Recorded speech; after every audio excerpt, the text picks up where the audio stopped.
Hello everyone, welcome and welcome back to this channel. যেহেতু এখন rainy season চলছে, বর্ষাকাল, তো সেই কারণে আমি আজকের ভিডিওতে আপনাদের সাথে শেয়ার করব রেইনি সিজন রিলেটেড বেশ কিছু ভোকাবুলারি। সো আই হোপ ভিডিওটা আপনাদের জন্য হেল্পফুল হবে। So watch the complete video. Now let's start. যখন বৃষ্টি পড়া শুরু হয়, এক ফোঁটা দু ফোঁটা করে পড়তে থাকে, তখন ইংলিশে বলা হয় স্পিটিং। স্পিটিং। তো আমাদের প্রথম ওয়ার্ড হলো spitting. For example, it started spitting right after you left. It started spitting right after you left. মানে হলো তুমি যাওয়ার পরপরই বৃষ্টি পড়া শুরু হয়েছিল। তুমি যাওয়ার পরপরই বৃষ্টি পড়া শুরু হয়েছিল। It started spitting right after you left. হালকা বৃষ্টি। হালকা বৃষ্টি হওয়াকে ইংলিশে বলা হয় drizzle. drizzle অথবা লাইট রেন। drizzle অথবা light rain. It has been drizzling since last night. It has been drizzling since last night. মানে হলো গত রাত্রি থেকে হালকা বৃষ্টি হচ্ছে। তো হালকা বৃষ্টি হলে আমরা ইংলিশে কি বলবো? ড্রিজলিং। ড্রিজলিং অথবা লাইট রেন। ওকে। যখন কিছু সময়ের জন্য ভারী বৃষ্টি হয়, সেটাকে ইংলিশে বলা হয় ডাউনপোর। ডাউনপোর। For example, we got soaked in a sudden downpour. We got soaked in a sudden downpour. এর মানে হলো হঠাৎ ভারী বৃষ্টি হওয়ায় আমরা পুরো ভিজে গিয়েছিলাম। হঠাৎ ভারী বৃষ্টি হওয়ায় আমরা পুরো ভিজে গিয়েছিলাম। এবার যখন অনেক জোরে বৃষ্টি হয়, অনেক জোরে বৃষ্টি হওয়াকে ইংলিশে বলা হয় হেভি রেন অথবা heavy rainfall. Because of heavy rain, we cancelled our plan. Because of heavy rain, we cancelled our plan.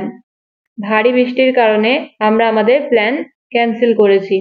এবার যখন মুষলধারে বৃষ্টি হয়, সেটাকে ইংলিশে বলা হয় রেইনিং ক্যাটস অ্যান্ড ডগস।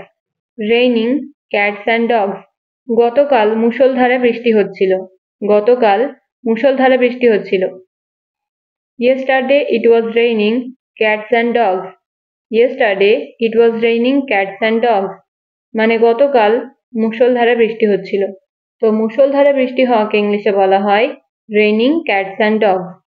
যখন থেমে থেমে বৃষ্টি হয়, তখন ইংলিশে বলা হয় যখন থেমে থেমে বৃষ্টি হয়, মানে ধরুন এখন একটু বৃষ্টি হচ্ছে, আবার থেমে গেল, তারপরে আবার কিছুক্ষণ পর বৃষ্টি শুরু হলো, আবার থেমে গেল, আবার শুরু হলো, এরকম ভাবে যখন বৃষ্টি হয়, সেটাকে বলা হয় to rain on and off. To rain on and off মানে হলো থেমে থেমে বৃষ্টি হওয়া। It has been raining on and off all the day. It has been raining on and off all the day. সারাদিন ধরে থেমে থেমে বৃষ্টি হচ্ছে। সারাদিন ধরে থেমে থেমে বৃষ্টি হচ্ছে। ঝমঝম করে বৃষ্টি হওয়া।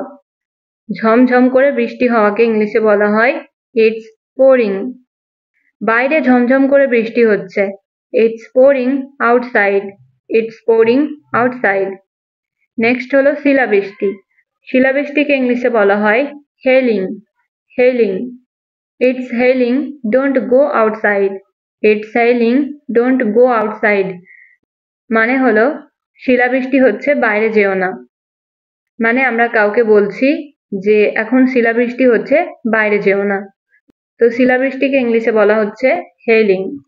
আবার বৃষ্টি থেমে যাওয়ার পর আমরা রাস্তায় অনেক জল জমে থাকা গর্ত দেখতে পাই, রাইট? তো সেই গর্তগুলোকে ইংলিশে বলা হয় puddle. Puddle. Example, you will get to see lots of puddles after the heavy rain. You will get to see lots of puddles after the heavy rain. মানে জোরে বৃষ্টি হয়ে যাওয়ার পর তুমি রাস্তায় অনেক এরকম জল জমা অনেক ছোট গর্ত দেখতে পাবে। নেক্সট ওয়ার্ডটা হলো রেনড্রপ। রেনড্রপস এর বাংলা মানে হলো বৃষ্টির ফোঁটা। বৃষ্টির ফোঁটাকে ইংলিশে বলা হয় raindrops. It is love to watch raindrops on the window. It is love to watch raindrops on the window. এর বাংলা মানে হলো জানালায় বৃষ্টির ফোঁটা দেখতে ভীষণ ভালো লাগে। জানালায় বৃষ্টির ফোঁটা দেখতে ভীষণ ভালো লাগে। নেক্সট ওয়ার্ড হলো থান্ডার। থান্ডার এর বাংলা অর্থ হলো বজ্রপাত। For example, I am scared of the thunder. I am scared of the thunder মানে হলো আমি বজ্রপাতে ভয় পাই। যখন বজ্রপাতের সময় যে বিদ্যুৎ চমকায় সেটাকে ইংলিশে বলা হয় lightning. Lightning. It is lightning in the sky. It is lightning in the sky. আকাশে বিদ্যুৎ চমকাচ্ছে। It is lightning in the sky. তো ফ্রেন্ডস, এই ভিডিওতে আপনারা দেখলেন যে বৃষ্টিকে আমরা কিভাবে বলতে পারি। বৃষ্টির ধরন অনুযায়ী বৃষ্টিকে কত রকম ভাবে ইংলিশে বলা যায়, রাইট? তো এই ছিল আজকের ভিডিও। আশা করছি ভিডিওটা আপনাদের ভালো লেগেছে। যদি ভিডিওটা ভালো লেগে থাকে তাহলে ভিডিওটা লাইক করবেন। So that's it for the video. See you in the next video. Till then, stay happy and keep learning.